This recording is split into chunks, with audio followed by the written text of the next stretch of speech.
అయితే మరి కొత్త రెవెన్యూ చట్టం ఎలా ఉండబోతోంది? కంక్లూజివ్ టైటిల్ యాక్ట్, ఇది కొత్త రెవెన్యూ చట్టంకి ఉండబోయే పేరు. సో ఈ పేరుతో కొత్త రెవెన్యూ చట్టాన్ని రూపొందిస్తున్నారు కేసీఆర్.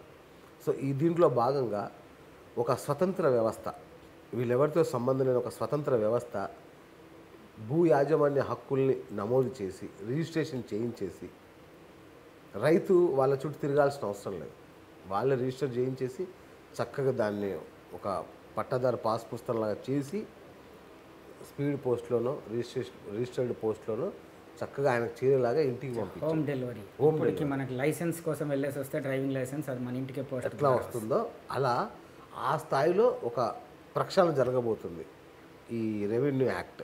దాని ప్రధానమైన లక్ష్యం అది. అంటే దీన్ని చూసేది ఏంటి? ధరణి వెబ్సైట్. ధరణి వెబ్సైట్లోనే రిజిస్ట్రేషన్ చేయించుకోవాలి. ఇంకా నీకు వేరే ఏం చేయాలన్నా కుదరదు, ధరణిలో చూసుకోవాలి. నీకు యాజమాన్య హక్కు అంటే ధరణియే, దానిలో చూసుకుంటే నీకు తెలిసిపోతుంది, దానిలో రిజిస్టర్ చేయించుకోవాలి. అదంతా బాధ్యత ఎవరు చూస్తుంది? ఇంకా వ్యవసాయ శాఖ ఆధ్వర్యంలో ప్రభుత్వమే తీసుకుంటుంది. ఇక దీని భూ లావాదేవీలకు సంబంధించిన వివాదాలు ఉండవు. ఇక ఇప్పుడు ఏవైతే ఒకరి పేరుతోనే 100 మంది రిజిస్టర్ చేయించడం, ఈ లిటిగేషన్లు, కోర్టు కేసులు, సగం సమస్యలు వీటి వల్లనే వస్తున్నాయి కదా.